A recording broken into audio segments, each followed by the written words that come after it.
The question for you as you are watching these talks really is, what do you want to do with the rest of your life? Do you want to live the way you're living now based on the understanding of the world, the view of the world that you have right now? Or do you want something more? Do you want to transcend the worldview you have now, the sense of who you are that you are now?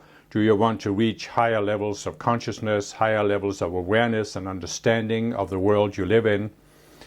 And do you want to grasp that there's an alternative to living the way you were brought up to live? You can engage in a spiritual path that leads you towards higher and higher levels of consciousness, where you become free from all of the limitations, all of the suffering, all of the things that take away your peace of mind.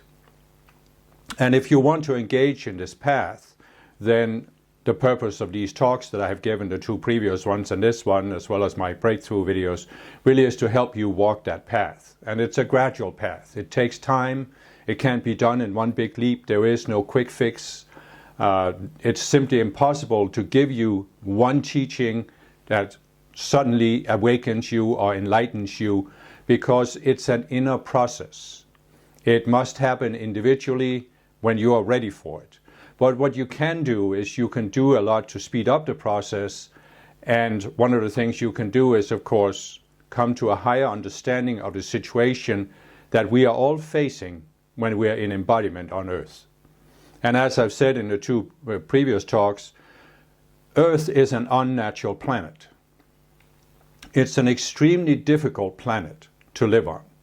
It's extremely difficult to walk the spiritual path towards higher levels of consciousness on Earth, because the collective consciousness is quite low, it's quite dense. And because we are in embodiment, it's pulling on our minds. I have explained that there are 4 levels of the material world. There's the identity level, the mental level, the emotional level, and then the physical.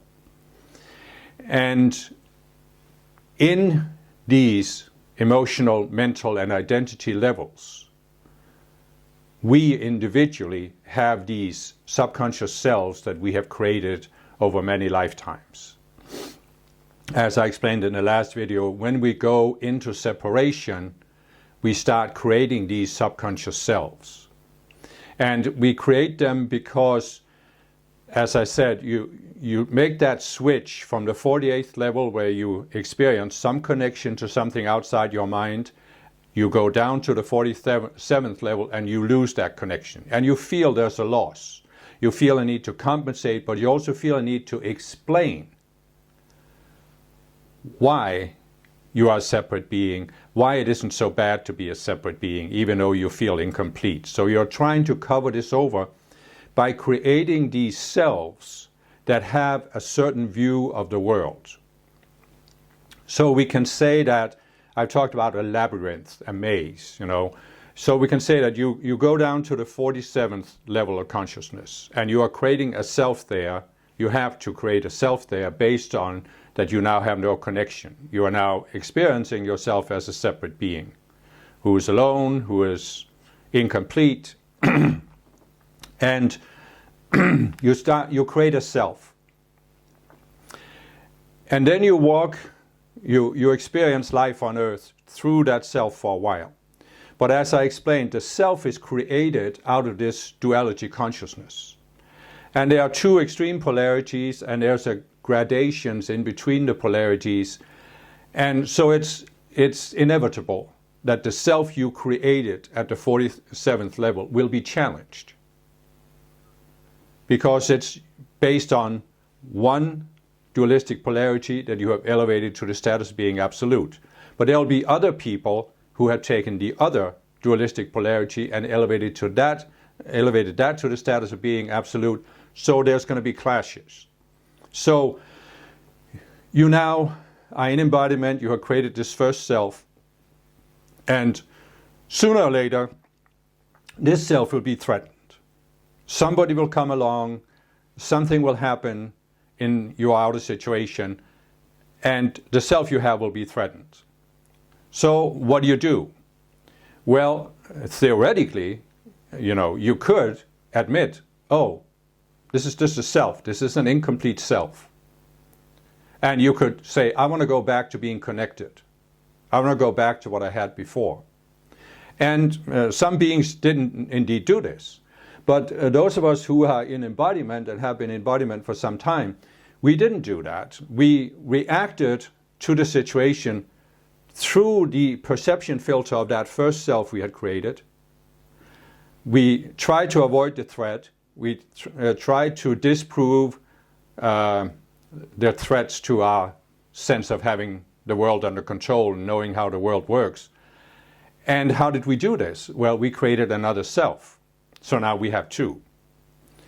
And then, of course, this means we now had a more complex worldview.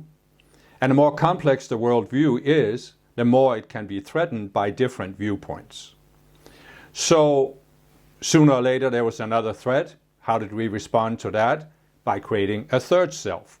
And basically what we have been doing ever since we went below that connected level, we have creating layers and layers of these selves over many lifetimes. We of course are not aware of this because this is part of the whole experience. As I explained, free will can outplay in two ways. We can co-create as connected beings, or we can go into the state of separation where we're saying we now want to define how the world works or how the world should work. We want to be like gods, defining good and evil, real and unreal. But of course, if we knew that we were just defining something, we wouldn't have the experience that we can know how the world works. So we have to forget this. In order to have that experience, it's ironic, I understand, but you think about the dynamic here. In order to have the experience that we have defined how the world works, we have to forget that we are defining it. Because if we realize this is just something, a mental image we created in our minds, then of course we can't have that experience. So we have to forget that we have done it, which means that we now come to experience that our worldview is not a worldview, it's reality. This is how the world works. And there are these other people who are threatening our sense of how the world works, and therefore we have to defend ourselves, we have to react to this, so we create more and more selves. Now, as I talked about in my last video, there can come these points where we've just had enough of it and we start walking the other way. When you look at the scale of the 144 levels of consciousness, you can see that the very lowest level of consciousness that you can have on earth are people who are extremely selfish and have no regard for the lives of other people. They are willing to do whatever they want to do. It can be serial killers, it can be dictators who are indirect serial killers because they have somebody else do the killing for them, but they have no empathy, no concern. They are narcissists, psychopaths, sociopaths, whatever psychology calls them. And many of us, and the vast majority of people on earth, have not gone down to that level. It's by no means inevitable that we have to go to that low level. So many people have just gone somewhat below the 48th level of consciousness, and then they have come to a point where they have started turning around, going the other way. And in fact, many, many people have started going up. And you can see this very simply in the world by the emergence of democracy. Because when you strip all of the outer ideological overlay away from democracy, what is democracy actually based on? It's based on one very simple idea, which is found in almost all religions in the world.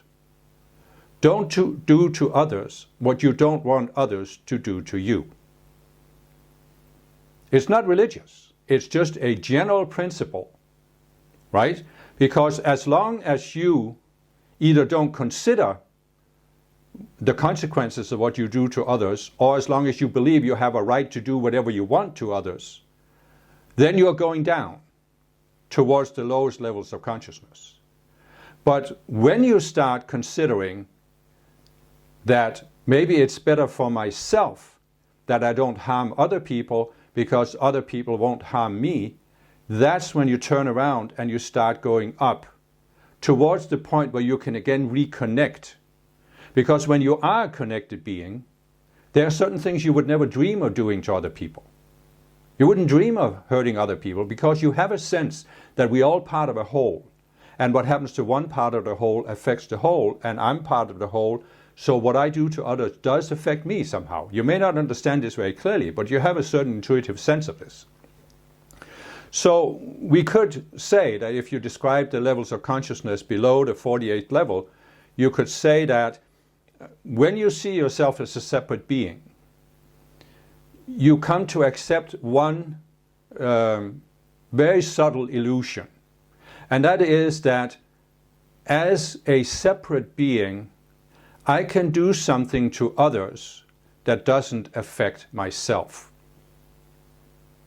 And the question really only is, how far down can you go and still believe, still justify, still experience as real that you can kill millions of other people in a war and it doesn't affect you? How far down do you go? How much are you able to justify doing to others what you don't want others to do to you and thinking you can get away with it because you are separate? You kill another person's body, your body doesn't die instantly by doing this, so you think you can get away with things. Now, of course, there are many, many spiritual teachings that talk about karma. Even those who deny karma, such as Christianity, still talk about there is a consequence, whether you go to heaven or hell, there's a judgment by God, and all of these kind of things. But nevertheless, people who go to these lower levels, where they're willing to do to others, they have found a way in their own minds to justify, they nullify all of these things. So they can explain them away. It doesn't apply to me. I can do whatever I want. This is what you'll see in some of these, the most narcissistic people. So, okay, so where does that leave us as spiritual people?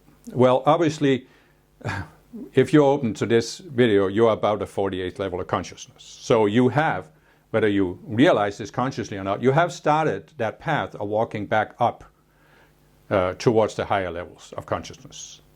And that means you have some sense that you are connected to something outside your own mind, and you have some intuition. And this is what you then need to capitalize on. That's why I started out by saying the choice really is, do I want to live the rest of my life based on the worldview that I have right now, or do I want to reach for a higher understanding of the world? And how do you do this? You do this by using what you have already done. You use your intuition, you use your sense of connectedness. But it can be a great help in this process to understand what kind of a planet you are on and what kind of a situation we are facing. As I said, it's a very difficult planet, but what makes it difficult, right? So let's take this in stages, so it doesn't seem too overwhelming, hopefully. So I said, in our individual minds, in our emotional, mental, and identity minds, we personally create these subconscious selves. And what a subconscious self does is it pulls on your conscious attention, right? So we have, as I've explained before, the core of our identity is what I call the conscious you or the conscious self. This is the self that basically you are activating right now as you are listening to this. If you have a desire to understand something more than your present worldview, this is the conscious self saying, I want to understand more because I know I can. I am more than these outer selves, the sense of identity I have right now. I'm more than this, and I want to understand it. And how do you come to that point? Well, you step outside of your normal sense of self. I have, in other videos, talked about how we have a perception filter. And it's like wearing colored glasses. You are seeing everything colored by the perception filter. But the conscious you can become aware of this and step outside of it. So you can realize that the subconscious selves you have, they're always pulling on the conscious self to go into the self and look at the world through that self. You can say that the self is like wearing colored glasses, it's a perception filter, it's like putting on virtual reality goggles, and now all you see is filtered through that self. So you are, in a sense, through the conglomerate of selves that you have created, you're constantly projecting an image of how you think the world works or how it should work, and you're always, you have, at any given time, you have a sense that my image of the world is real. But you also experience that it's constantly being threatened by other people having a different view. So what you can do consciously is you can decide, okay, what if my present worldview isn't real? What if there's more to understand about the world than my present worldview? I am willing to look at it. I am willing to hear if there is a higher understanding. This is a decision you can make with a conscious mind. Your subconscious self is still going to be pulling on you, so you might, as you listen to this video or some of the other videos I've done, you might discover a reaction in you to something I say. And that's fine. That's a subconscious self pulling you to come back into the fold and look at the world through my perception filter. But you can break free of this. And as I said, the world is right now in an upward spiral because more and more people have started questioning their perception filters. And that's why we see democracy, that's why we see higher levels of knowledge and awareness and all these things. Anyway, I got sidetracked. What I wanted to say is, at the very personal level, you have these subconscious selves. And the effect they have on your mind is twofold. First of all, the subconscious self is based on a certain illusion, a certain view of the world. And the best way to describe it is, as I've done several times, you put on a pair of colored glasses. You put on yellow glasses, the sky looks green. If you put on the glasses, the sky hasn't changed color because you've seen the sky without the glasses. But the problem we have is that we have created these selves over many lifetimes. We have forgotten that we created them. So we have no frame of reference. Once you go into separation, you don't have a frame of reference that there's a reality outside your own mind. So this fools you. But as I've said, the conscious you can, at any moment, it can become aware. Is this just a perception filter I have? What would the world look like from outside the filter? And you can actually step outside. But what often prevents us from doing this is that there is a constant stream of energy flowing from our higher selves through our identity, mental, and emotional minds. And this energy becomes qualified by the selves. So it becomes qualified by a specific vibration, a vibrational quality. And you see, all of these selves that are created through the illusion of separation, they're all created based on fear. Because the moment you go to the 47th level of consciousness, you experience yourself as incomplete. And that actually means you have a fear that you could disappear. In the outer sense, it's often clothed as the fear of death. But it's really a fear of self-annihilation. And it's a fear that's built into this separate sense of self that you create when you step down to the 47th level. Because this separate self is created from an illusion. And it can disappear. And it must disappear for you to again climb higher, to higher levels of awareness and become connected. So you see what I said in my last video, you as a connected self, you die when you step down to the 47th level. But you don't realize that because you are reborn instantly as a separate self. But this separate self has a built-in fear that it could be annihilated. So the consequence of that is that all of the energy we qualify through these separate selves is fear-based. It has a certain lower vibration. And that means it can't flow back up to the higher self. There is a general principle that if we qualify energy received from our higher self with a love-based vibration, it flows back up, it's multiplied, and we receive more. Jesus gave a parable about the servants who were given talents by their master. The master goes away, and when he comes back, 2 of the servants had multiplied their talents, and they received more. So this is a general principle. So we have, over lifetimes, we have qualified or misqualified energy through these separate selves, and it accumulates in our emotional body, in our mental body, in our identity body. And the energy is, it has a certain pull. You could call it a magnetic pull, just to compare it to something. And it pulls on your conscious mind. So what I'm saying is, right now you have a certain sense of self. It's made up of all of these separate subconscious selves created in response to various situations on Earth. So it's a conglomerate, it's complex. But the conscious you could step outside of it. And that's what happens when you have an intuitive or mystical experience. You step outside of your normal state of mind and you experience something outside. But what prevents the conscious self from doing this right now is the pull from this energy. It's pulling on you to keep focusing on the subconscious selves. And let me just give you an example. One of the most intense parts of the world that I ever visited was Israel, Jerusalem.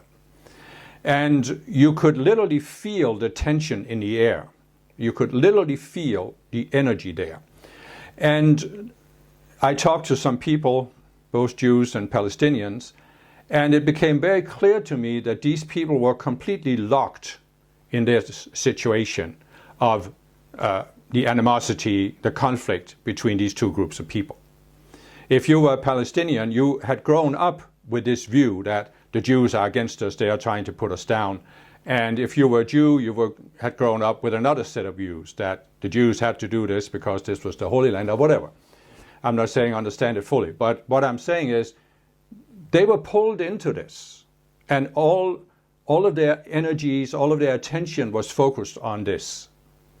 And of course you can see many, many people who, it's not even the outer situation, they have an internal situation in their own minds that they're constantly focused on. So all I'm saying with this is, there is this energy in our own minds that is pulling on our conscious attention. And you can, of course, as I've explained in some of my breakthrough videos, you can invoke higher frequency energy from the Ascended Masters to transform that fear-based energy back into a love-based energy, and it can have a tremendous impact on your spiritual growth. But that's besides the topic of this talk. So what I wanted to do now is say, we have these subconscious selves that have two components. There's an illusion and there's energy that has accumulated. And the energy pulls us into the illusion, and once we are inside that illusion, that perception filter, we are literally seeing that the sky is green. We think what we see is reality. But here comes the bad news, so to speak. What has humankind been doing for all of recorded history?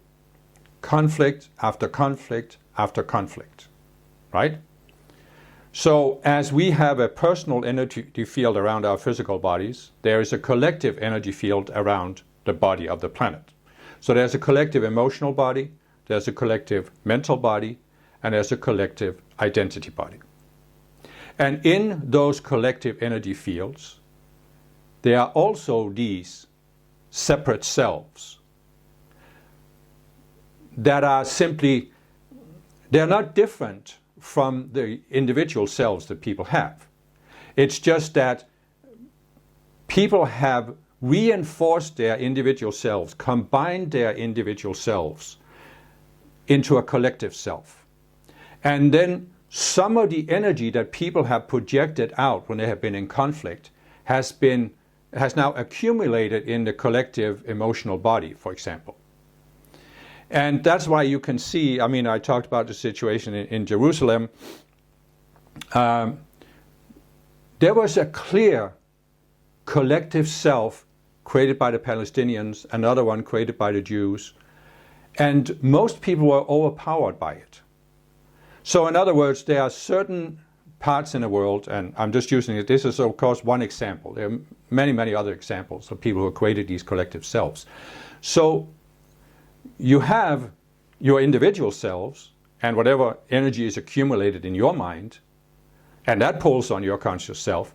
But then you're also part of the collective self in the culture you grew up with. And this also pulls on your conscious self and makes it much more difficult to free yourself. In other words, it's many, many people, and you can see this, they live their whole lives with their minds almost taken over, or at least very much affected by the collective self in their culture. I talked in a previous video about my family in Denmark who basically believed that by the time they became adults, they knew how the world worked, and there was no reason for them to question it or study any kind of alternatives.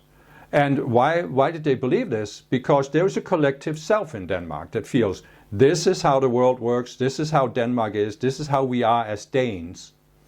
And Danes are not in conflict with anybody today. They haven't been for a long time. They sort of want to live their own lives and live peacefully, but they also think they have created a very good country and we don't really need to go much higher than what we have because everything functions so well, we think. Or there is a tendency to think this. So what I'm saying is that by the time my family members had grown to adulthood, their minds had become so enmeshed with this collective mindset that they thought they knew how the world worked. There was no reason to question it or look beyond it. And of course you can see many other examples, where people are pulled into being engaged their whole lives in these conflicts. I mean, their whole lives are literally eaten up by these battles to prove something. I talked about how there are religious people who spend their whole lives either preaching their religion or defending their religion against atheists. And they are atheists who dedicate their entire lives to proving the fallacy of all religion. And this is partly because we have all of these collective selves that have been created. One of the really strong collective selves is, of course, war. And you can see how many wars there have been throughout history. And you can see how, if you study the period that leads up to war, you can see how there are some nations where gradually, there's this shift in the collective consciousness. And all of a sudden, people start believing that the only way out of this situation, the only way to react to this situation is war. We have to go to war. And often it's two different countries that do this, but it's not always. It can be one country that suddenly shifts where there's no other way than war, and then they go to war. And this, of course, is a very, very strong collective self that has been reinforced by, many, many people over thousands of years. So you have, first of all, you have the justifications for why war is inevitable or why it's beneficial, why you can accomplish something through war. And then you have the accumulated energy that has been accumulated over a very long period of time. So there are actually psychologists who have studied what they call the mob mentality or the group mentality, where they can see, for example, here's a group of people and in a little village in the Wild West, and there's a man who is accused of a crime. And in the beginning, they are just sort of muttering, the people who are standing there on the square, they're just muttering to themselves. But all of a sudden, one of them says, lynch him. And then they all go, lynch him. And now they want the authorities to hang him, because even though there hasn't been a trial, they don't really know whether he's guilty. They've decided he's guilty. And this is the mob mentality, but this is what can happen on a larger scale, and it happens all the time. So what I'm saying with this is that when you start realizing there is a path that leads you to higher levels of awareness, you need to realize here that for a period, as you are walking the spiritual path, your main task is really to free your own mind from all of these pulls from the collective mind, so that you can actually be able to think clearly. And again, there are various ways to do this. You can invoke spiritual light from your ascended masters so that you invoke a shield of protection around your own mind. You can invoke other masters that cut you free from any ties you have to this collective mind. And this can give you a reprieve where now you're not so burdened by the collective selves. But here's the trick here. You can't allow yourself to think that, oh, now I'm home free. Because you still have the individual selves. And by getting a reprieve from the collective selves, you now have the opportunity to work on these individual selves. And this means you can invoke other kinds of energy called the violet flame or other spiritual flames to transform, to transmute the energy you have accumulated in your personal energy field. But you also have to be willing to look for the illusions you have, to look for the selves that you have and realize, oh, this is just an illusion. So you have to, engage in this shifting your mind, being willing to look at your illusions. And this is a process that takes time. It's a very, very doable process. Anybody who is willing can do it, especially when you use the teachings and the tools given by the Ascended Masters. As I explained in the first video in this series, the Ascended Masters created the world. There were 7 Ascended Masters who created planet Earth, and they created it at a much higher level than it is today. There is a large group of Ascended Masters who are working with Earth specifically to help us raise our awareness, walk the spiritual path, and become free from all the illusions. This has the twofold purpose that we raise the planet up, but also we raise ourselves up so we can ascend from Earth and go to another planet or even ascend and become an Ascended Master. So the Ascended Masters are very, very willing to help us, and they always have been willing to help us, but there is actually an important understanding to come to here, and that is that when you have a planet like Earth, where the majority of the population have gone into separation, then there is an aspect of the law of free will that kicks in. And it simply is this, as I've said in my previous video, there is no moral judgment here. There's no raised finger. Thou shalt not go into separation. The Ascended Masters are not like that. They allow free will to outplay itself. But as I explained in the last video, when you go into separation, you are essentially saying, even if you're not quite conscious of it, you are essentially saying, I want to experience what it's like to define how the world works, to define my own worldview as a separate being. And the Ascended Masters respect this fully.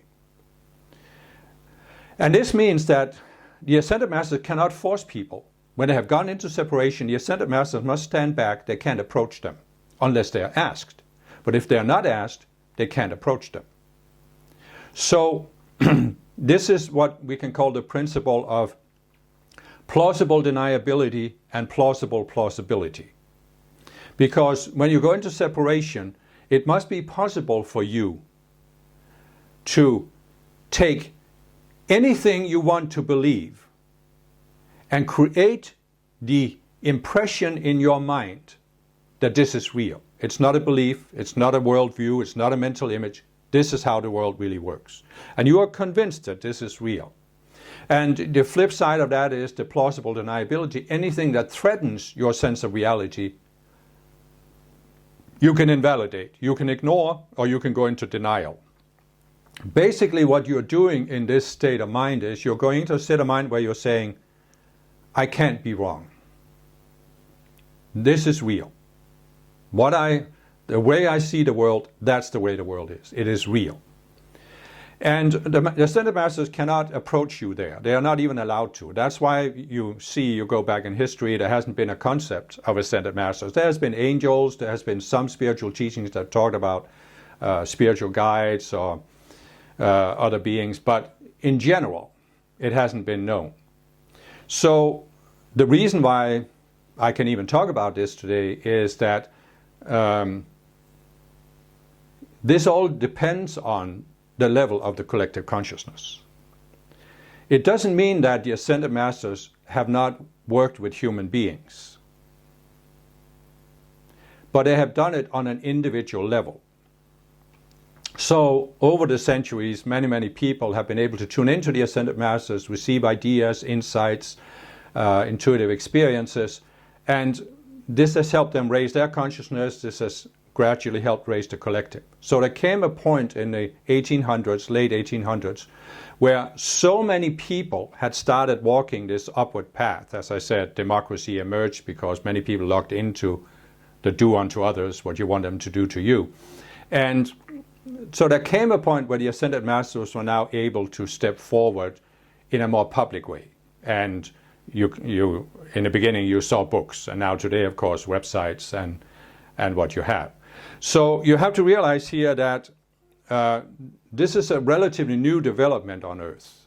And that's why you haven't heard of it before, but it's also why you can have a tremendous personal growth by making a shift, working with the Ascended Masters, studying their teachings, practicing the tools they've given us, and it can accelerate your growth greatly when you know this.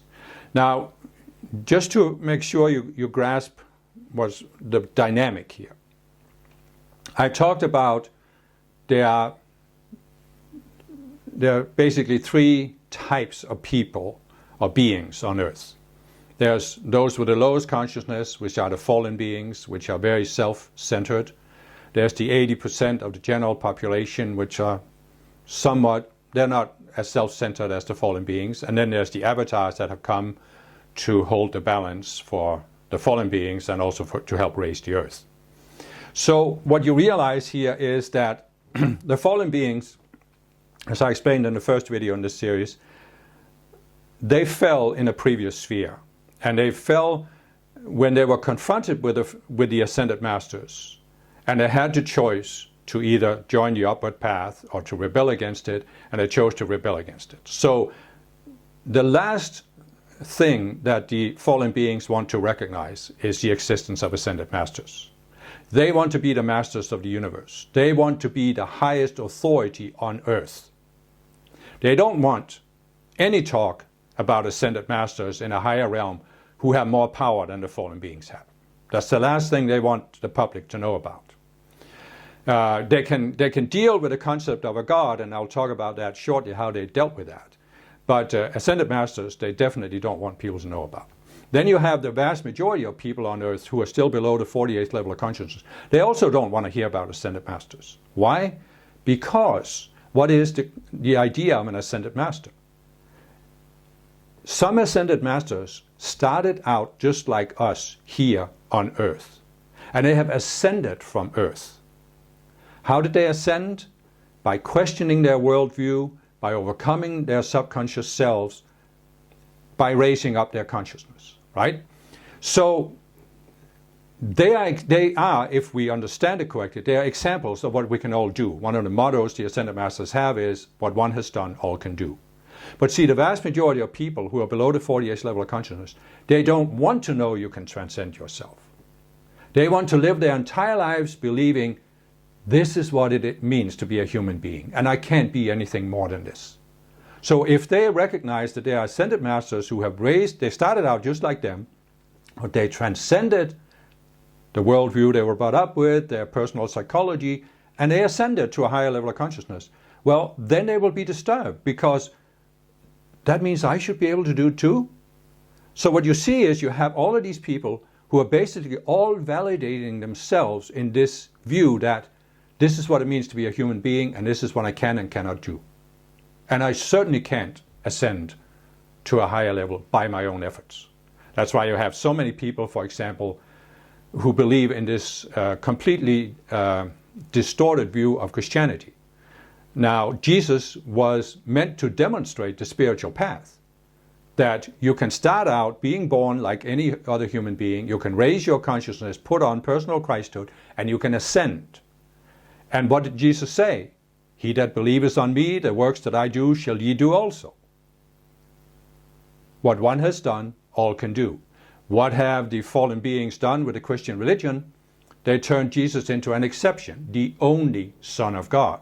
Meaning, He's not an example to follow. You can't emulate him. In fact, it's blasphemy to think you can emulate Jesus. He was so special from the very beginning. And most people accept this because they don't want to be reminded that they could transcend themselves as well. So what this leads to is the next level of deception. In the previous video I talked about the deceptions inside our own mind, how the mind deceives itself. But in this video we're going to go into the deceptions that come from outside our minds. And there are two levels of these deceptions. There's the level that comes from the collective consciousness. As I just said, the collective consciousness has defined what it means to be a human being. One of the most obvious examples of this is how you have certain cultures that define very strict limits of what it means to be a woman. If you are in a female body, you have to wear this, you have to do this, you have to not do that. It's almost like wearing a straitjacket. It's very limited things you can do as a woman in certain cultures. And this, of course, you see again in some nations, they have started transcending this, and women have much more freedom and equality. But it's just one example of how the collective culture imposes these limitations on us. And so this is one thing, the collective illusions, the collective delusions that are projected at us. We grow up with them, we can't avoid being affected by them. So the trick is to, when we become aware there's a path, to start liberating ourselves from them. But then the other level of deception that is projected at us is coming from the fallen beings. And the fallen beings, what you have to understand here is this: the fallen beings have an agenda, right? And you could say that the majority of people on earth, they also have an agenda. But the agenda really just is sort of a passive agenda. Because most people are just saying, I want to live my lives the way I was brought up to live my life, and I don't want to be disturbed. Just let me live my life the way it is, don't disturb me. You can see that in many cultures in the world. And so this is more of it's a passive state. If they are threatened, they can become aggressive. But they're really just trying to say to you, just do what everybody's doing, and you'll be fine. The fallen beings, however, they have a much more active, much more aggressive agenda. They want to put you down. And in a sense, you could say that most people on earth, they have this sense, oh, this is what it means to be a human being, this is all we can do. But that sense is actually engineered by the fallen beings. Because the fallen beings have an agenda of pacifying people on earth, pacifying the majority of the population so they can control them. Why? Because the fallen beings want to set themselves up as being in control. They want to be the masters of the universe. And if they can't be the masters of the universe, at least they want to be masters of planet Earth. Right? And this is one of the reasons, as I explained in the first video, why the fallen beings were allowed to embody here. Because what had brought the Earth to this low point where it was going into a self-destructive spiral was precisely this equanimity. Everybody just lived and they were comfortable the way they were living. They were not transcending themselves, therefore they were out of touch with the self-transcendence of the entire sphere we're in, the world we're in, the entire world of form. And so fallen beings were allowed to embody here to stir things up, and they have.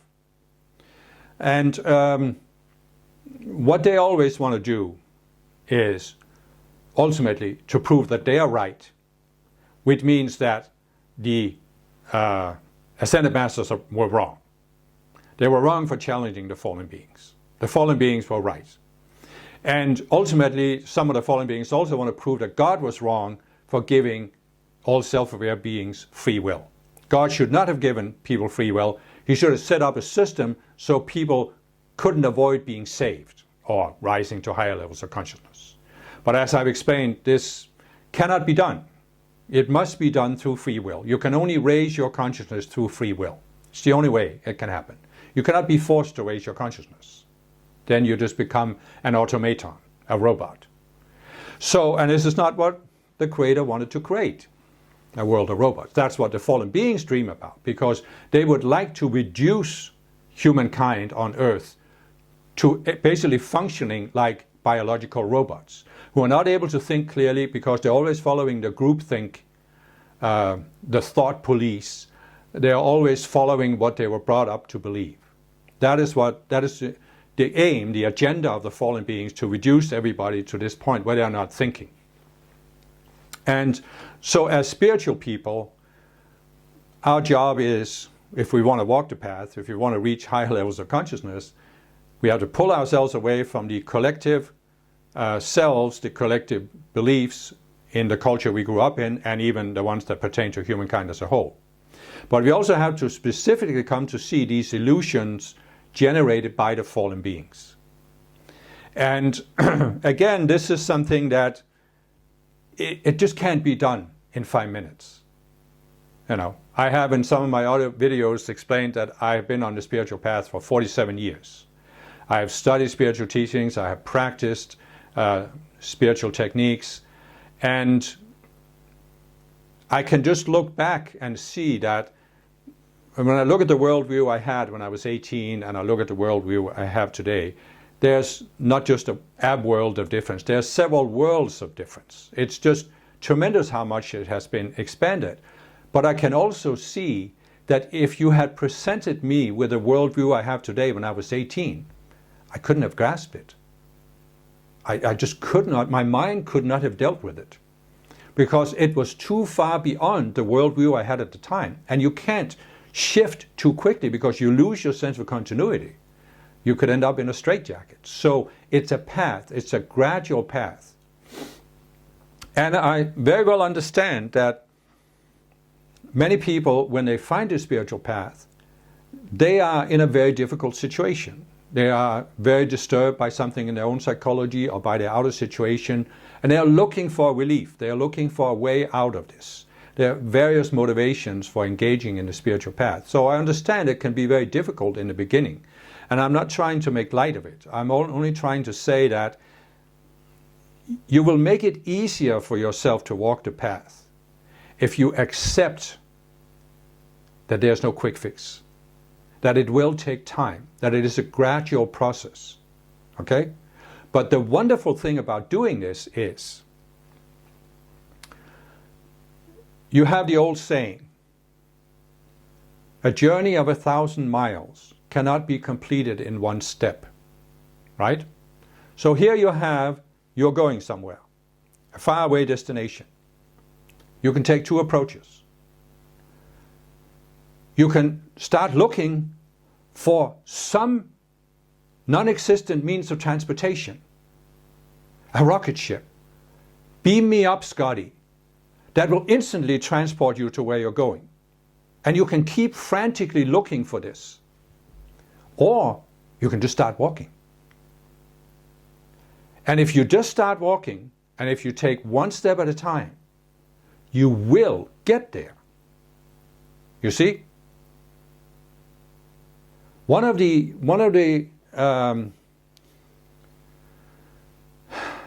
ways, that the fallen beings have tried to sabotage our spiritual progress is by projecting this idea out there that it has to be an instant salvation, an instant way out. Let's just step back a little bit here. Okay. Before the fallen beings came to Earth, you could say it was a pretty ideal society. There was no war, there was no big conflicts, everybody pretty much thought the same, everybody was happy, everybody accepted that this is what it means to be a human being in our society, this is how I can live my life, this is all I can do. Nobody was pursuing spiritual growth, but it was a pretty equanimous society. And here comes the fallen beings, and they upset the apple cart, and they create all of these conflicts and all of these problems. And, it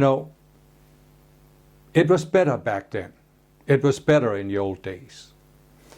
And you can actually see many people in the world today who are longing back for something in the past that was better in the past. And ultimately, it's longing back to being connected human beings. But there are also some people who think that a certain society, as it was in the past, was better than what we have now, because they feel threatened by change.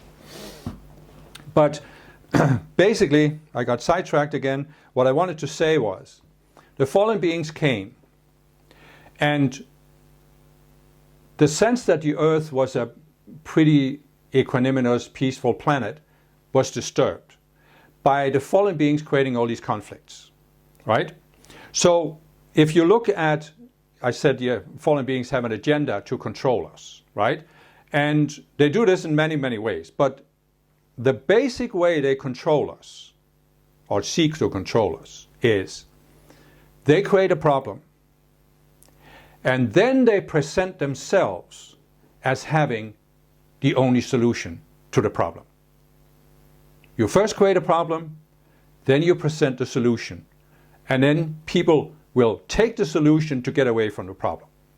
So what I wanted to say with this in terms of the spiritual path is, the fallen beings have created all of these conflicts on Earth that make the Earth a very difficult, very dense planet to be on. And when we find the spiritual path, it's often because we've had enough of all this conflict. We want an alternative.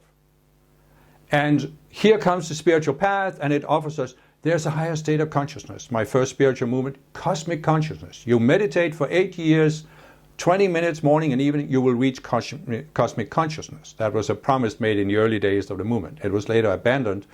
In fact, after 8 years had passed, and some of the people who had meditated for 8 years hadn't reached cosmic consciousness, it sort of died out, that claim. But anyway, so as spiritual people, we want to get away from all the conflict, right? All the suffering, all the disturbance. And we see the spiritual path is the way out. But now we fall prey to a projection of the fallen beings. Because the fallen beings, the one thing they most want to avoid on Earth is that you as an individual discover the spiritual path. They would rather that people didn't know there's a spiritual path. But in this day and age, more and more people are realizing there's a spiritual path. So the second layer of defense is to prevent people from really locking into what the spiritual path means and walking that spiritual path. And they do this by projecting this, there should be an instant relief. You should be able to achieve results right away, instantly. You even see some gurus that are saying, well, there is nothing you can do to be enlightened, it just happens spontaneously. It happened to me spontaneously, I never did anything to achieve it. But the reality is that there is a spiritual path where you can start very systematically walking step by step up the spiral staircase that eventually takes you to a higher state of consciousness. But the fallen beings, they are trying to sabotage this by making you think, oh, there should be a shortcut. I should be able to jump there right now. I should be able to just switch my mind somehow and I'm enlightened. But what have I explained? You have over many lifetimes created all of these subconscious selves. And the only way to be free of them is to come to see the illusion behind them. You look at a specific self, you come to see the illusion, and when you see the illusion, you of course see the higher reality that exposes the illusion, and you choose the higher, and you let the self die. It has to happen gradually, or your sense of identity, your sense of continuity would be threatened, you wouldn't know who you are. So it's very important to understand this, that the fallen beings are deliberately trying to derail us from walking the spiritual path. So what I'm saying is, when you become aware of this, you realize that you're facing a period, when you start walking the spiritual path consciously, you're facing a period where you have to raise yourself above the illusions and the selves in the collective consciousness. And as part of this, you have to learn to see through the illusions that are created by the fallen beings in order to keep us trapped in the merry-go-round of human human life. And this is a process that will take years. I mean, for me, it took, well, the first 25 years were very difficult.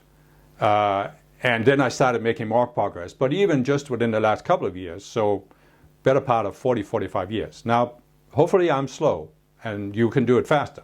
But I'm just saying, if you think you could do it next week, you're setting yourself up for disappointment. And I've seen many, many spiritual people.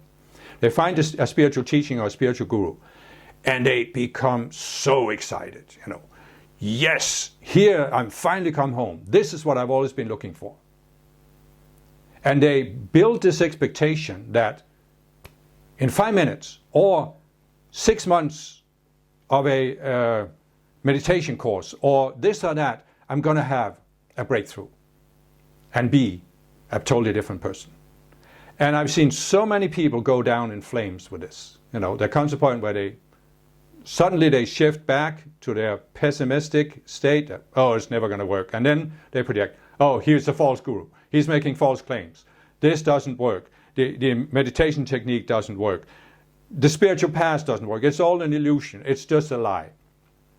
I've seen people switch like this. And what I'm trying to say is, if you are a little smarter than that, you adjust your expectations. Take the long view. If you take one step at a time, you will get there. That I will guarantee you. If you keep being willing to look for these subconscious selves, look for the illusions, you will make it. Now,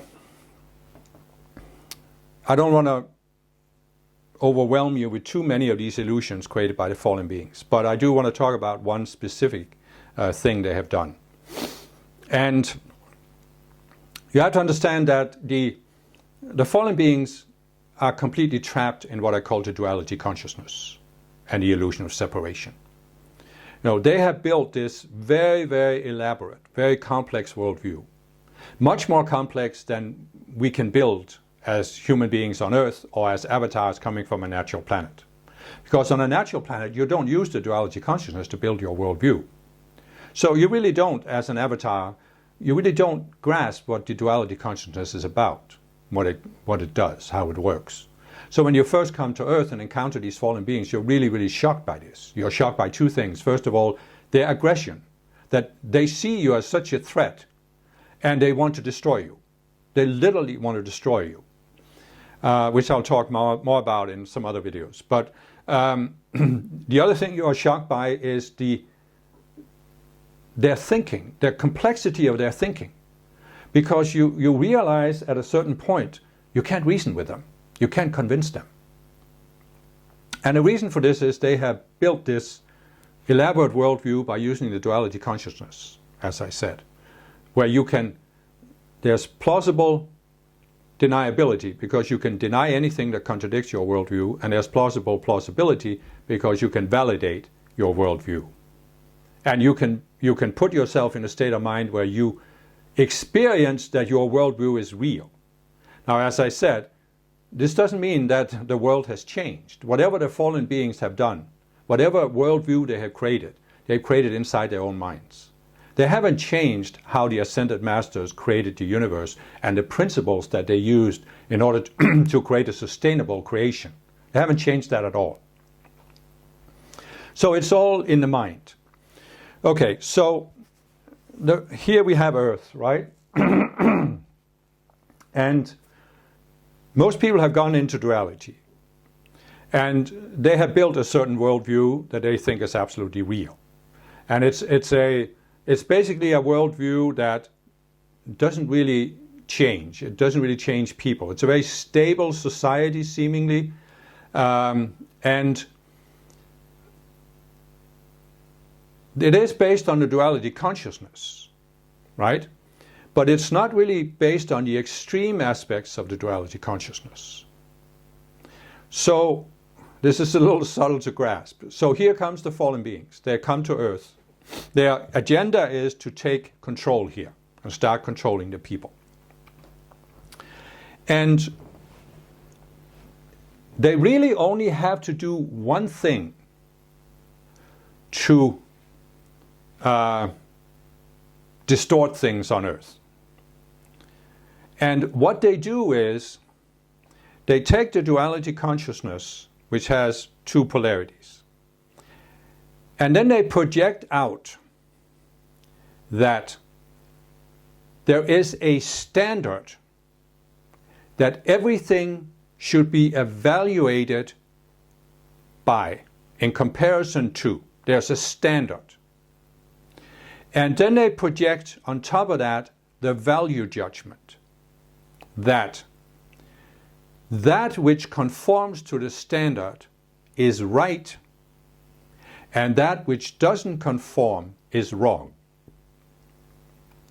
Now you can say, well, isn't that always the two polarities of the duality consciousness? And yes, it is. But the fallen beings have taken it to a higher level, a more extreme level, because they have created something that we can call the epic mindset. So something isn't just right or wrong in an ordinary sense, right? You can say, if you are logging on to your Facebook account and you have to enter the code, well, if you hit the wrong key, yeah, it's the wrong code. But it's not really a big deal, right? You just look up what's the right code and you enter it. But what the fallen beings have added to this is that if you are wrong according to their standard, you are wrong in an epic way, in an absolute way. And if you are conforming to the standard that they have defined, that they have created, then you are right in an epic way. And you know, there are various, many variations of this, but the typical one is that there's an epic struggle going on in the world between God on one side and the devil on the other side. And the devil has great power. Even though God supposedly is almighty and created the world, the devil almost has the power to take over God's creation and destroy God's creation, and that's what he's trying to do. And he's trying to do this right here on earth by getting people to believe in the wrong things. And therefore, if you're wrong, you're really wrong. And, you know, many examples of what this epic mindset leads to, but it can basically justify anything. You take the medieval Crusades. There were Christians who believed that there were only two options for a human being after this lifetime. It would either go to heaven, which was a good place to be, or it would go to hell, and in hell there was suffering for all eternity. And this was decided in this lifetime, and the deciding factor was, if you were a Christian, you would go to hell. If you were if you were a Christian, you would go to heaven. If you were a Muslim, you would go to hell. So the Christians reasoned that it's better for the Muslims to be killed, because if they are living the rest of their lives as Muslims, they'll go to hell and suffer for all eternity. So the Christians were doing the Muslims a favor by killing them. And this is just one example of how this mindset, the epic mindset, can justify anything. It basically, what it does is it overrides the don't do to others what you don't want them to do to you. Do you want somebody else to kill you because of your religious beliefs? No. Well, then you don't kill other people because of their religious beliefs. But if you have to save their souls from an eternity of suffering in hell, then you just have to kill them anyway, even though your religion says thou shalt not kill. So what I'm saying here is the standard, the fallen beings projected. There's a standard. Everything has to be evaluated based on this standard. And if you are right, you will be rewarded in some ultimate way.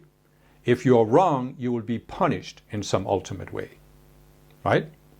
Now, the reality of the situation is that there is no devil. There is no devil that has any kind of power, any kind of separate existence. The whole concept of a devil springs from the fallen beings. It's again, free will is allowed to outplay itself. It's possible, it's allowed that people can rebel against the process of growth, the process of self-transcendence. They can even rebel against free will. And this is what has created this temporary force in the world that may seem like the devil. The fallen beings are the ones who make up what we might call the devil. In other words, they are the problem.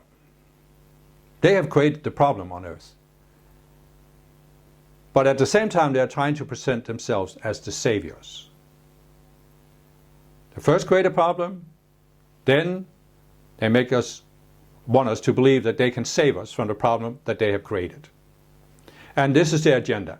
And it's very important to understand here that even though this might sound like a conspiracy theory, and in a sense it is the ultimate conspiracy, not a theory but a fact, the fallen beings are inherently divided. Okay? The fallen beings can never take over completely because they're always divided, because they're in duality. They're always two polarities. So the Ascended Masters are not inexperienced in this. So when they allow fallen beings to embody on earth, they don't allow just one fallen being. They allow at least two, actually quite a few more, but there's at least two that both want to be the top gun, the guy who's on the top, the guy who really has all the power.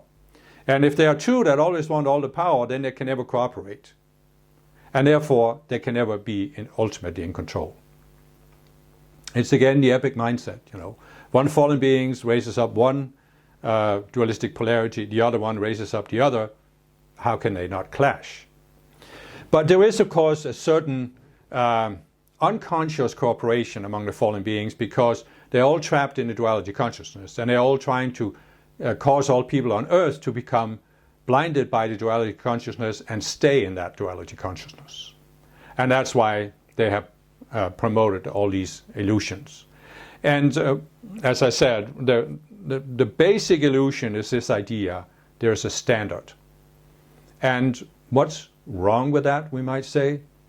Well, here's again, when we step back and look at what I've said in the previous videos, the purpose of the universe is the growth in self-awareness. So we have these unascended spheres. We are right now in an unascended sphere, and as I explained, there were 6 spheres before ours that ascended. And in an unascended sphere, free will can be allowed to outplay itself. That's why people can actually go into duality. In an ascended sphere, you can't go into duality. This doesn't mean you don't have free will. It just means you have come to the point where you have realized what duality is, or separation is, and you have given up, you have voluntarily given up the desire to exercise your free will as a separate being. And now you dedicate yourself to exercising it as a connected being. So this is the whole purpose of creation. Now I've also said that we each have a higher self. And that higher self is an individual being. It's a unique individual. It has a unique individuality. So the purpose of us coming into an unascended sphere, the conscious self being sent down by the higher self, is that we can express that unique individuality of the higher self in this world. And by doing this, the higher self actually expands its self-awareness. And so this means that all of the people on earth, we each have a higher self. And the higher self is a unique individual. And we can express ourselves, you can express yourself in a way nobody else can do. And that's really your purpose, is to express your unique individuality on earth. And that's why, you know, in the normal setting, on a natural planet, for example, there's no conflict between people. People are expressing their individuality, right? But here's the deal. the higher self exists in the spiritual realm. And in the spiritual realm, all beings that exist there realize one simple thing. All life is one. Because, as I explained in the first video, everything started with the Creator, who created everything out of its own being. All self-aware beings are extensions of the Creator's being. We all came from that one source, that one mind. And when you are in the spiritual realm, the ascended realm, you realize this, you experience this. Right? You experience oneness. So you could say that the purpose of an unascended sphere is that the higher self sends an extension of itself, the conscious you, into embodiment.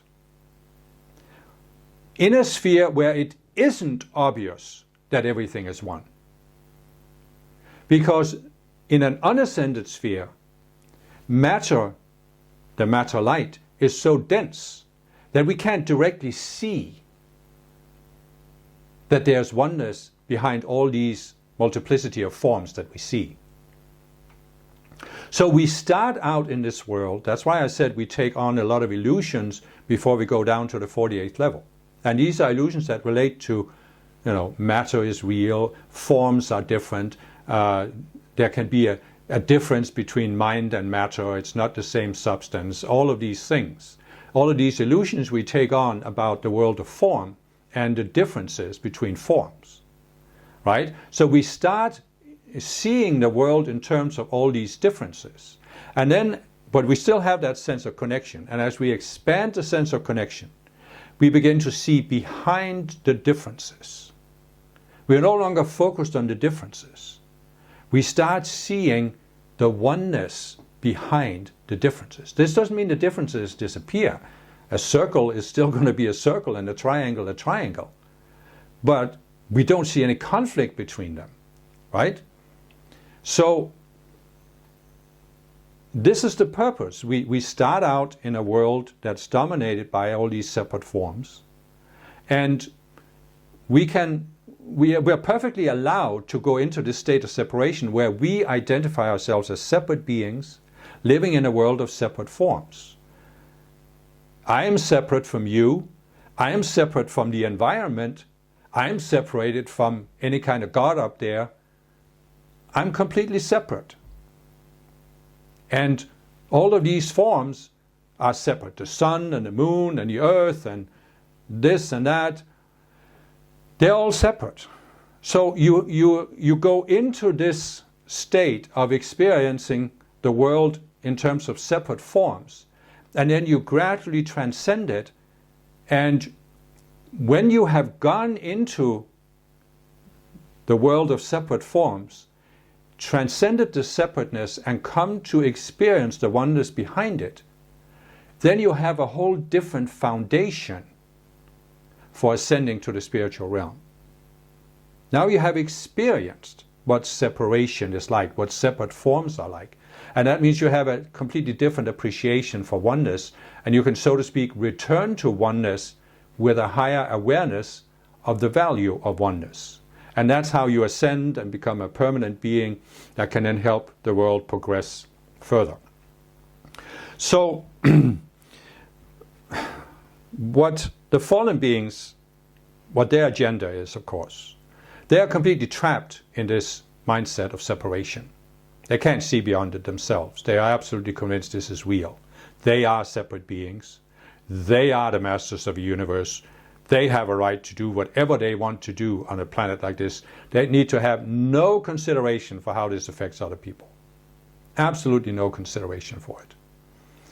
And as I said, the primary way they do this, they have many, many illusions, of course, which I'll talk about in some coming videos, but the primary illusion they have used is this. There is a standard. Everything has to compare to the standard for right and wrong. Now, what I was saying is, when you are a connected being and you are just here to express the unique individuality of your higher self, right and wrong are meaningless terms. They're completely meaningless. It's not a matter of right and wrong. It's just a matter of what experience am I getting? So what I've explained is you descend to the 48th level of consciousness. You take on illusion after illusion, they create these subconscious selves. They're not based on duality and separation, but they are based on their separate forms, right? Perhaps we should just quickly consider this. Of course there's a separate form. A circle is different from a square. You cannot have a world of form unless you have forms that are different from each other, right? But it doesn't mean that they are separate in the sense that they are fundamentally different. You can say a tree is different from a rock, very different from our perspective. But science has told us both a tree and a rock are made out of atoms that are made out of subatomic particles. So if you go to that level, you realize that, well, a tree is just one expression of atoms, a rock is another expression. It's like waves on the ocean. You might think there's one wave over there and there's another wave over there. But if you look a little deeper, they're just both expressions of the ocean. And they are connected at the level of the ocean, just like all matter is connected at the level of atoms. So, in other words, there are different forms, but they are not fundamentally different. They're not in opposition to each other. They don't come from completely separate spheres, because they are all expressions of the one underlying reality.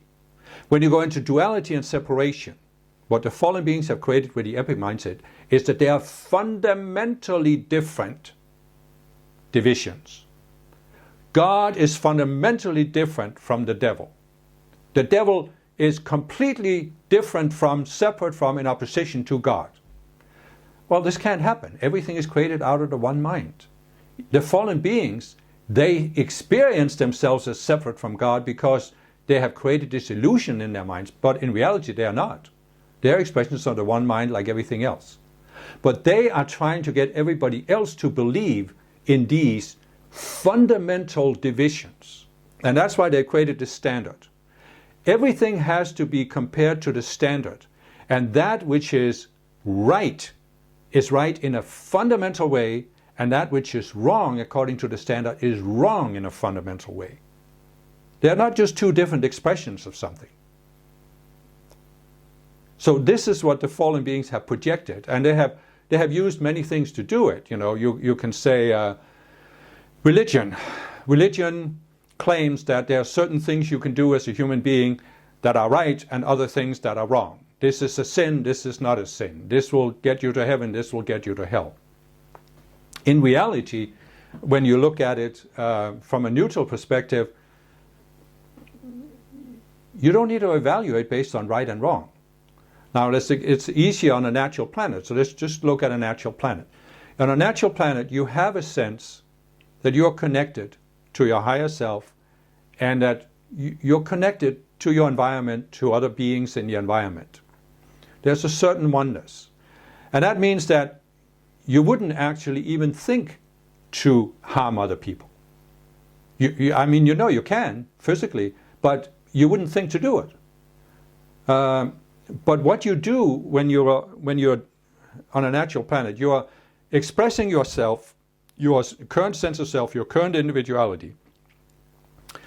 And then you're just evaluating the results. In other words, in order to descend to the 48th level on Earth, for example, you take on all of these selves, you build this sense of who you are. And you are now expressing yourself through that, and you are experiencing a result from the cosmic mirror, from other people. You are experiencing a result of the actions you took. But you don't evaluate, was this right or wrong? You evaluate, do I want more of this experience? Or do I want more than this experience? Do I want more of the same, or do I want something different? Do I want something higher? So in other words, you're not thinking in terms of the divisions between right and wrong. You're just thinking, Does this raise my consciousness? Does this expand my sense of self? Or does it limit my sense of self? And you might still go into an experience for a certain time and have that experience for a certain time. But there comes a point where you just realize, I've had enough of that experience. I want something more. And then you realize, the only way to have something more is to look at yourself, to change your own consciousness. Because everything that happens to you on the outer is a reflection of what you're projecting out. The cosmic mirror can only reflect back to you what you're projecting out. So you're just saying, okay, I want something more than this, so I have to raise my consciousness. I have to look at myself and overcome some of these illusions, this separate self that I have that caused me to project. And when I do that, I'll have more. That's the natural way to grow, right? That's how it is on a natural planet. But on Earth, this has been aborted. This has been sabotaged by the fallen beings because they have this standard of something that's absolutely right, completely separated from something that's absolutely wrong. And so instead of just evaluating, do I want more of this or do I want more of that, people have gone into evaluating, oh, is this right or is this wrong? Will this get me to heaven? Will this just get me to hell? And you have the whole concept of the angry, judgmental God up there, which is actually the fallen beings, because the real creator is not angry or judgmental. And this is what has screwed up everything on Earth. So you see, again, what I've said with the duality consciousness, you create a worldview. So people create this worldview. Christianity is the only true religion. Only if you are a Catholic will you go to heaven. If you are not a Catholic, you will be condemned to an eternity of suffering in hell. It can't be much more black and white than this. It's absolute right, absolute wrong. And that means, here you have what must be one of the greatest ironies of history. You have a religion which claims to be based on the teachings of Jesus. And what did Jesus say? Do unto others, love your enemies, forgive those that hate you, forgive 70 times 7.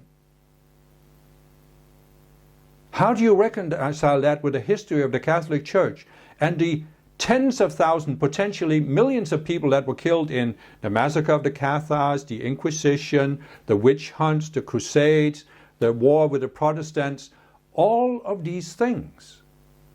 How do you have a religion based on the foundations of Jesus turn the other cheek? And this has been one of the most violent and destructive religions in history. Well, the explanation is simple. The fallen beings imposed this standard. There's something absolutely right and absolutely wrong. And it's absolutely right to be Catholic, it's absolutely wrong not to be Catholic. Anything can then be justified in order to win the epic struggle between God and the devil, between the absolute right and the absolute wrong. But you see the point of what I've been trying to explain in these previous videos? Free will is the absolute law of the universe. There is no absolutely right and absolutely wrong, because when it comes to free will, there is no standard. The Creator gave us free will. Free will. The Creator did not impose a standard saying, this is the right way to exercise your free will, and this is the wrong way to exercise your free will. Because it's free.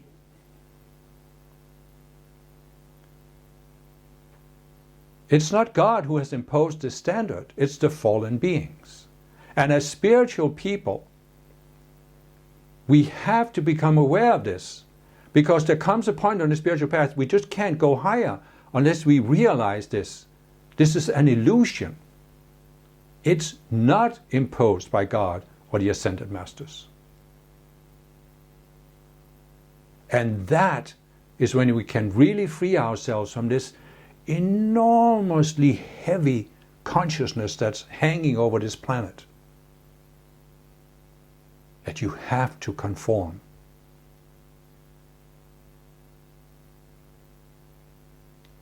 It's so powerful. And that's why I'm saying again, you can't free yourself in 5 minutes, but you can free yourself. And the more you do, the more you overcome these illusions, the more free you will be, the more at peace you will feel inside your own mind. And it's really a question of this. Do I want more of what my life has been up until this point, with whatever beliefs you have, whatever worldview you have, whatever view of yourself you have? Do I want more of this? If you do, no problem. I respect your free will. You want to live the rest of your life with the worldview you have. No problem for me. How do I lose? But if you want more than what your life has been so far, then all I can say is, I found a way to have that more, and I think it can work for you too. So spend a little time studying this, practicing, but first of all realize one thing. It's not about me. It's not about whether you believe what I'm saying or not. Okay? It's about you establishing a connection to something outside your own mind. Because the only way to have more than what you have now is to connect to something outside your own mind, so your mind isn't a closed system. Because if you continue to project out what you are projecting out now, you will continue to get back from the cosmic mirror what you have been getting back so far. And I suggest that the connection that you really want to make is, first of all, your higher self.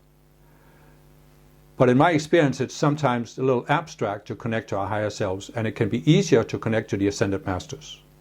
The Ascended Masters are real, living, spiritual beings. And they are always ready. You already have one Ascended Master who is assigned to be your personal master. So you can find the websites that I have created. The one that ties them all together is called ascendedmasterresources.com. There's also Ascended Master Light, Ascended Master Answers.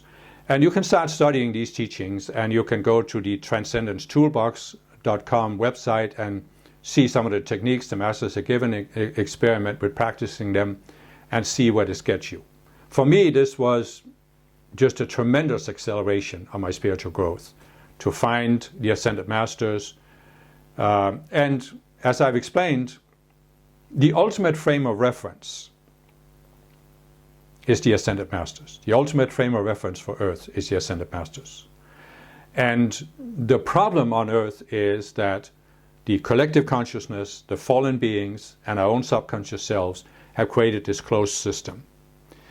And as I've explained with the analogy of wearing the colored glasses, if you don't have a frame of reference, if you've never seen the sky without the glasses, you can't really question what you were brought up with. So you need to have a frame of reference that shows you that what you experience through your outer personality and perception filter isn't real. It's not the only way to look at life. And as I said, the ultimate frame of reference is the Ascended Masters. And if you are willing to ask for their help, they will guide you to find something, to get a mystical, intuitive experience. But how do you get it? How do you connect? Well, the suggestion I have, which I also talked about in one of my breakthrough videos, is, well, first of all, you need to decide, I want to see something I haven't seen. But then you have to deliberately put yourself in a neutral state of mind. Deliberately put yourself in a neutral state of mind, because most of the time we are not in a neutral state of mind. You can say you're not actually listening. Because, as I've explained, all of the subconscious selves, the collective selves, the fallen beings, are constantly pulling on your attention. And the fallen beings and the subconscious selves in your own mind and the collective self, they don't respect your free will. But the Ascended Masters do respect your free will. So if you are focusing your conscious attention on all of these aggressive voices from the outside, there won't be room in your mind to hear the Ascended Masters that often are like the still small voice within. Your mind is constantly pulled outwards into focusing all of these things instead of inwards. So you have to make an effort to stop making an effort, in a sense. Stop making this effort of trying to do something, trying to get somewhere. You have to somehow put your mind in neutral where you're just listening. I mean, the Ascended Masters are guiding you right now. They have been trying to reach you, as you've heard what I've been saying in this video. They have been trying to reach you your whole life. So try to make space. Focus on making space, listening, being open to hearing something you haven't heard before. You see, the effect of going into separation is that you create a worldview. It's constantly threatened. So you're constantly in this mode of rejecting the threats and seeking validation for what you already believe. Well, that makes you very unreachable for an Ascended Master. They're not trying to invalidate your current worldview. They're not threatening it like the fallen beings are. But you realize one very simple thing. You cannot transcend your current state of mind without looking beyond your current worldview. It can't be done, right? So we had to find a way to neutralize this subconscious self you have that thinks it's a matter of life and death to defend and validate your current worldview. The Ascended Master is not going to force this process. You have to open your mind to it, to hearing something from them. You have to, because the Ascended Masters, their goal is not to validate your current worldview. Their goal is to help you raise your consciousness. And that means you have to look beyond your current worldview. It's your current worldview or view of yourself that keeps you at your current level of consciousness. Right? As Einstein said, you can't solve a problem with a consciousness that created the problem. I would go one step further and say, it's not a matter of solving a problem.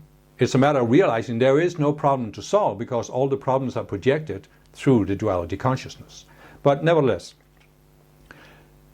the point is, are you open? Are you open to hearing something from the Ascended Masters? Are you open to hearing something directly within your mind through an intuitive experience? Or are you at least opening to the guidance of finding something like you found this video? What is the next thing you need? Perhaps you could benefit from listening to this again. There are many, many things you might not have picked up the first time. So, what's the next step for you? Don't worry about enlightenment. Just worry about the next step. In fact, don't worry about the next step. Just open yourself up to the next step. What is the next step for me right now? Listen. Ask, and ye shall receive. Ask with an open mind, and ye shall receive. Ask with a neutral mind, and ye shall receive.